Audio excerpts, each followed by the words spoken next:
Hey everyone, Daniel here from the Truck Insurance Channel. In this video, I'm talking about the Department of Labor's final rule on worker classification and what it means for trucking companies. Let me throw out the boring disclaimer. I am not an attorney or an accountant or a fortune teller. This is not legal advice or financial wisdom, just me reporting on some facts, maybe an opinion or two, and of course, sharing some resources in the description below. Alright, if you haven't heard about the new ruling, listen up, especially if your company utilizes contract drivers or owner-operators. On January 10th, the Department of Labor released the final rule on classifying workers, which went into effect on March 11th. To keep it simple, this ruling is basically a guide for determining who needs to be considered an employee, not a contractor. And maybe I should repeat the part, who needs to be considered an employee. Notice I didn't say who wants to be an employee. The key difference here is the fact that classification is not a choice you make. You don't get to just decide if you want to pay drivers as employees or contractors, contrary to what maybe you've heard.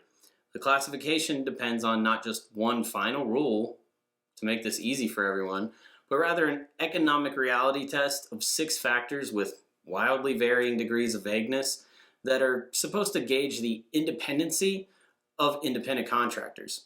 Ultimately, because a contractor should not be economically dependent on one employer. I'll go through these 6 factors and try my best to highlight how they apply to independent contractors in the trucking industry. Factor number 1, is there an opportunity for profit or loss depending on managerial skill? Can the driver use their managerial superpowers to influence profits, and is there a possibility that they don't get everything right all the time and experience losses? Like for repairs when their truck breaks down, or when they can't find a profitable load to get back home, so they take a load paying below their operating rate. This factor doesn't seem too far-fetched and could easily lean in favor of the contractor classification. Factor number 2, are there investments by the worker and the potential employer? First off, I want to say this. Anyone that is paying drivers as contractors to drive company-owned vehicles should probably go seek some legal counsel ASAP. Go talk to an attorney. The implications of this factor really depend on how a company hires. If you're a motor carrier with only owner-operators who have their own trucks that they have invested in, then this factor might not be an issue for you. But if you have employee drivers and owner-operators, and maybe your company or an affiliated company leases trucks to these owner-ops, like so many companies do, the lines get really blurred here and contractor classification might be easily questionable. Factor number 3, the degree of permanence of the work relationship. If you read the description and the examples on the Department of Labor website for this factor, you might think they are just trying to get rid of owner-operators altogether. This one is focused on how long an owner-operator is exclusively working for a motor carrier. The problem here is that owner-operators might work for a long time with a motor carrier, but the exclusivity part kind of kills it. You cannot feasibly and legitimately run under multiple authorities because insurance pretty much always ruins those ideas. So here's our second factor that is kind of pushing the trucking industry toward employee drivers. Factor number 4. The nature and degree of control. This is my favorite factor because it seems to be creating the most trouble. Here's the issue. The FMCSA adds about 2 new rules every other minute that govern how truckers can operate. So the nature and degree of control is already spoken for by the FMCSA telling motor carriers they have to be equally responsible for everyone running under them, employee drivers and contract drivers alike. The Department of Labor really should have made some more considerations here since another government body is involved. If this really is the final rule, this factor will likely be debated for all of eternity. Factor number 5, the extent to which the work performed is an integral part of the employer's business. I can't even say that with a straight face. This is a joke. Let me ask y'all, does anyone else think driving a truck is an integral part of a motor carrier's business? Maybe one of y'all could offer free ride-alongs to these rule makers so they can get an idea of how the trucking industry actually works. I don't know, maybe the Department of Labor just wants to convert owner-operators to employees so the government can collect all that tax money? Yeah, probably, we all know that. Anyways, if you haven't been keeping score, we're 1 for 5 on these factors favoring contract drivers. Not good. Factor number 6, the use of skill and initiative. Does the driver market their driving skills in a manner that evidences business-like initiative? That's from the website. Does post a truck count if the owner-operator posts their truck themselves? I get the initiative thing, but it just doesn't fit the way so many trucking companies currently operate. This one is pretty ridiculous.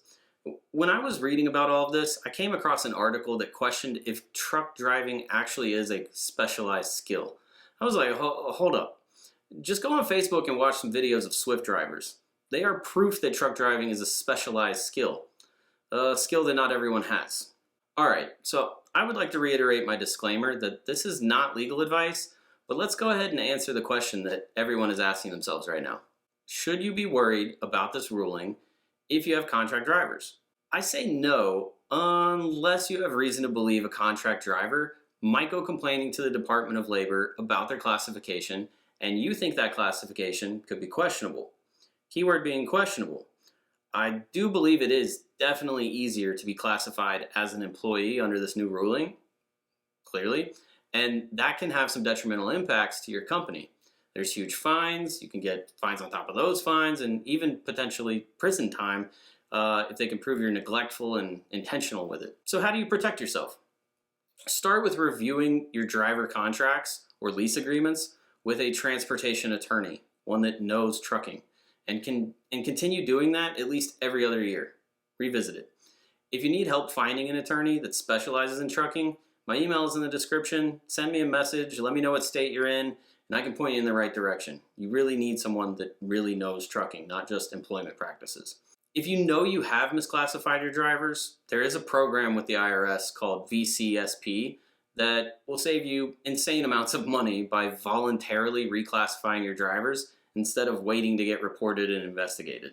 You actually can't qualify for this program if you are currently under an investigation by the IRS or any other government body that deals with worker classification. If you do go down the VCSP path, there is a pretty sweet benefit. The IRS won't mention the reclassification to any of those other governing bodies. You might still have to worry about like statute of limitations with some of these other governing bodies that could potentially come after you for worker classification, but that's definitely something you would want to speak with an attorney about if you're wondering. One other option is using a PEO company that hires your drivers as employees and then leases them to your company. This is becoming more and more popular. If you would like a quote on what the numbers would look like for switching to this model, check the link in the description. I'll do a separate video explaining how all this works here soon, just so you know. And that's all I've got for this video. Please put any questions you have in the comments. I'm happy to answer them. Also, feel free to email me. Again, address is in the description, along with a bunch of other resources, so be sure to check all that out. As always, don't forget to hit the like and subscribe buttons. If you do need help with insurance, feel free to tap that link below and we can get a quote for you super fast. Be safe out there and see you in the next one.